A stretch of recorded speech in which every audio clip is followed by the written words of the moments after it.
Welcome to Revenge with Lyra. From now on, you'll transfer your entire salary to Mom's account. You don't get to keep a single penny. And if you ever want money for food, you'll have to kneel and beg us. My brother shouted this across the living room while Mom smirked proudly behind him, arms folded like a queen watching her servant obey. Hi, everyone, my name is Ava Rowan, I'm 31. And if you think I was about to bow to the same family that once borrowed my savings for emergencies and never paid it back, you're wrong.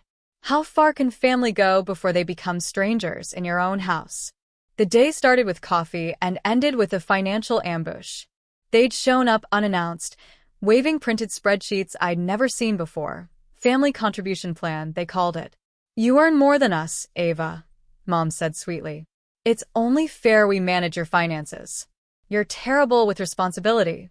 I almost laughed.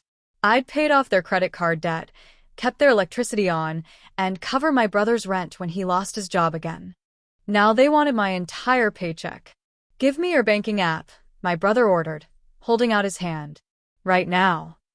I met his stare. No. The room went still. Even the ceiling fans seemed to stop. Mom's smile dropped. Don't test us. You know we raised you. We deserve some return. I stood, slow and steady. You're right, I said softly. People should get what they deserve. They exchanged a look, victory flashing in their eyes. If only they knew what I meant.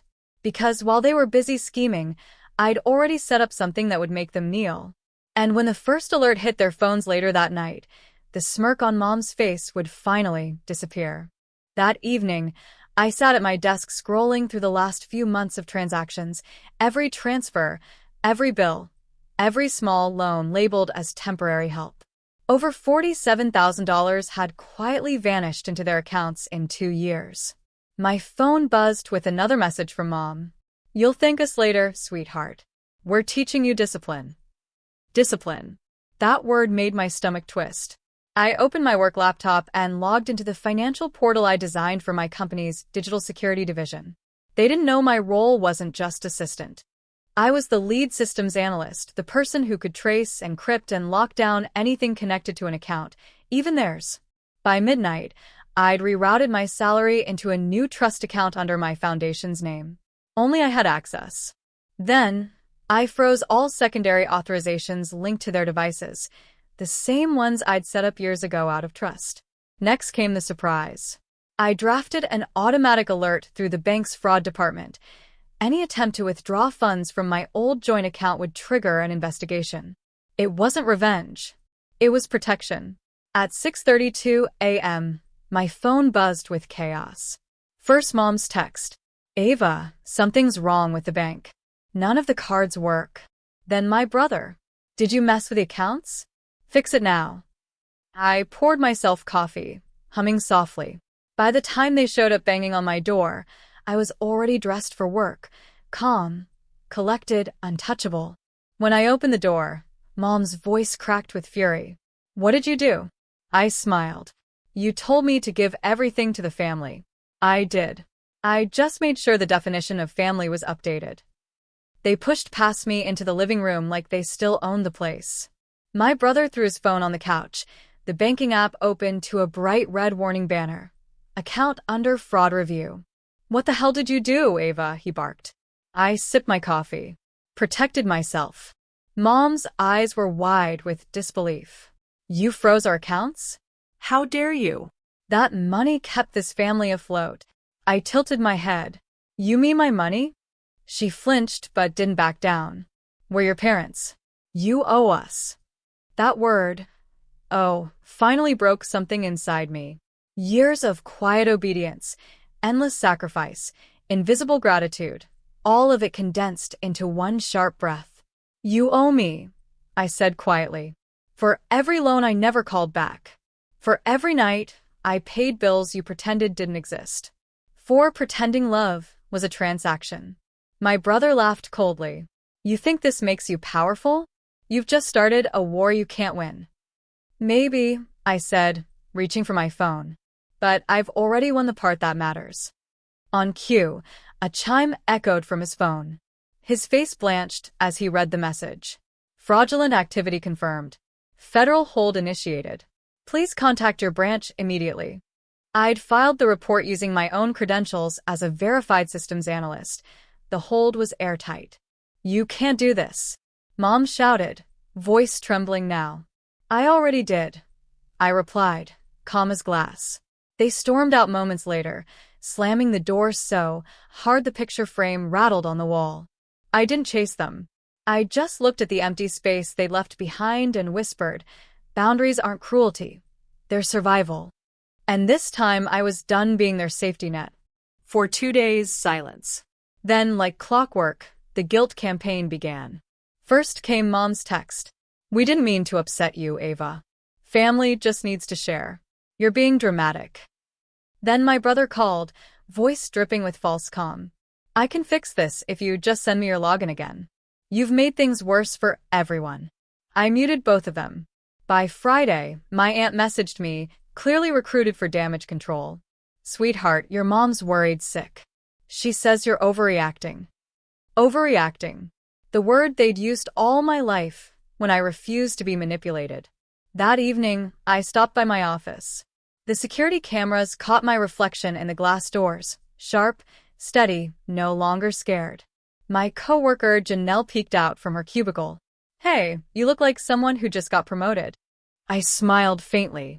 Maybe I promoted myself. In truth, my department head had just approved my proposal to lead a new project, financial fraud protection for women affected by family exploitation. The irony wasn't lost on me. At 9 p.m., my phone buzzed again, Mom. This time voice message. You've ruined everything. The mortgage, the bills, your brother's tuition, all frozen because of you. Do you feel powerful now? I played it twice, not out of guilt, but clarity. They had built their comfort on my silence. I wasn't silent anymore. I opened my laptop, logged into my foundation account, and transferred the first donation, $10,000, to a support fund for women escaping financial abuse. When the confirmation email arrived, I leaned back in my chair, a calm smile spreading across my face. They wanted control. I built legacy. They wanted my obedience. I gave them consequences. And this was just the beginning. By the next week, my story had spread through our extended family like wildfire, except this time, I controlled the narrative. My aunt called again, her voice suddenly softer. Ava, sweetheart, your mother's just under stress. You know how families are.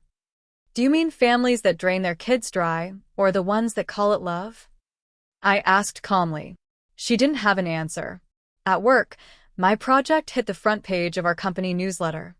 Employee initiative helps dozens reclaim financial freedom. The same system that caught my family's tricks was now helping hundreds of women. My boss stopped by my desk, smiling. You've turned personal pain into public progress, Ava. That's leadership. I thanked him, but my mind was elsewhere. I'd received a court notice earlier that morning. Mom had filed a complaint claiming elder neglect. My jaw clenched until I read the judge's signature. Dismissed within 24 hours. The reason? Every financial record showed I'd supported them for years, down to the last electric bill. By that evening, my brother sent one last text. We lost everything because of you. I stared at the screen, then typed back. No. You lost access, not everything. There's a difference. I turned off my phone and stepped out onto my apartment balcony. Below, the city glowed, alive, unbothered, mine. That night, I wrote a note to myself. Stop trying to save people who enjoy drowning. I folded it neatly and taped it inside my closet door, a quiet reminder that peace often costs less than forgiveness. And for the first time, I didn't feel guilty for choosing myself. The silence that followed was the best sound I'd ever heard. Weeks went by without a single message, no guilt trips, no fake apologies, just quiet. It gave me space to breathe and build. The nonprofit division of my project launched officially that month. We named it Balance Forward, dedicated to helping women protect their income from family exploitation. My inbox filled with stories like mine, teachers, nurses, designers, all drained by relatives who called control of. At the launch event, a reporter asked. What made you start this, Ava? I smiled. Someone once told me I wasn't responsible enough to handle my own money. I decided to prove them right by handling everyone else's better. The audience laughed softly, but behind that laughter was solidarity. That night, when I came home, an envelope was waiting under my door. No return address. Inside was a single folded paper, a faded family photo of me, Mom, and my brother at a picnic from years ago. On the back, in Mom's handwriting, we just wanted to feel secure. Maybe we went too far. For a moment, the air felt heavy, like grief, not anger. I sat quietly, then tore the photo in half, not out of rage, but release. Some relationships don't need closure. They just need to stop taking space in your life. I burned the paper in a small dish on my balcony, watching the ashes swirl into the night sky. When the last ember faded, I whispered, "Goodbye, for real this time." The next morning, I transferred another donation from my foundation, this time in Mom's name. It wasn't forgiveness. It was peace on my terms. Months later, I was invited to speak at a financial empowerment conference in San Francisco. The theme was reclaiming control. The irony wasn't lost on me. Standing backstage, I took a deep breath, adjusting the mic clip to my blazer. I could almost hear my mother's voice echoing from years ago. "Ava, you're too emotional to handle business." I smiled at the memory. She had no idea she was training me for this. When I stepped on stage, the applause hit me like sunlight. I told them my story, not as a victim, but as proof that you can rebuild even after your own family burns the bridge. The room was silent when I said, "Control disguised as love is still control." Afterward, a young woman approached me, tears in her eyes. "I thought I was the only one." "You're not," I told her. "And you never were." Her name was Jasmine, a single mother whose parents had stolen her savings under the promise of helping her budget. I helped her file the paperwork to secure her assets that same week. It hit me then, my pain had turned into purpose. That evening, I sat in my hotel room, looking out over the glowing skyline. My phone buzzed, a message from an unknown number. "We saw you on the news. We're proud of you." No name, but I didn't need one. I knew it was Mom. For the first time, I didn't feel anger or satisfaction, just understanding. Sometimes people change too late. Sometimes they just change enough to let you move on. Either way, I finally had peace. A year later, I stood inside the New Balance Forward headquarters, a glass front office filled with light, laughter, and second chances. The walls were covered with framed letters from women who'd rebuilt their lives, each one a quiet testament to what happens when control ends and freedom begins. Jasmine now worked beside me as program coordinator. "We just got approved for expansion," she said, her grin wide. "Seattle, Chicago, maybe even DC." I smiled, flipping through the proposal. "We'll reach more people than we ever thought possible." "Your story started it all," she said softly. I looked up at her. "No, our stories did." That night, after the team left, I lingered alone in the office. The city lights shimmered through the glass, and my reflection stared back. Not the frightened woman from a year ago, but someone grounded, steady, whole. My phone buzzed. A bank alert. Automatic transfer successful. $15,000 donation sent to Women's Education Fund. I'd made it a habit now.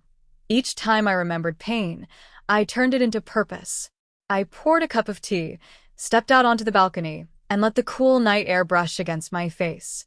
In the distance, a familiar figure crossed the street. My mother.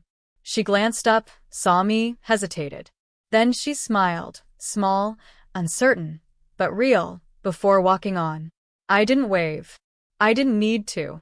Some goodbyes are better left silent. I turned back toward the glowing sign on the wall. Balance forward, protect. Heal. Rebuild. For the first time in my life, I understood the word family.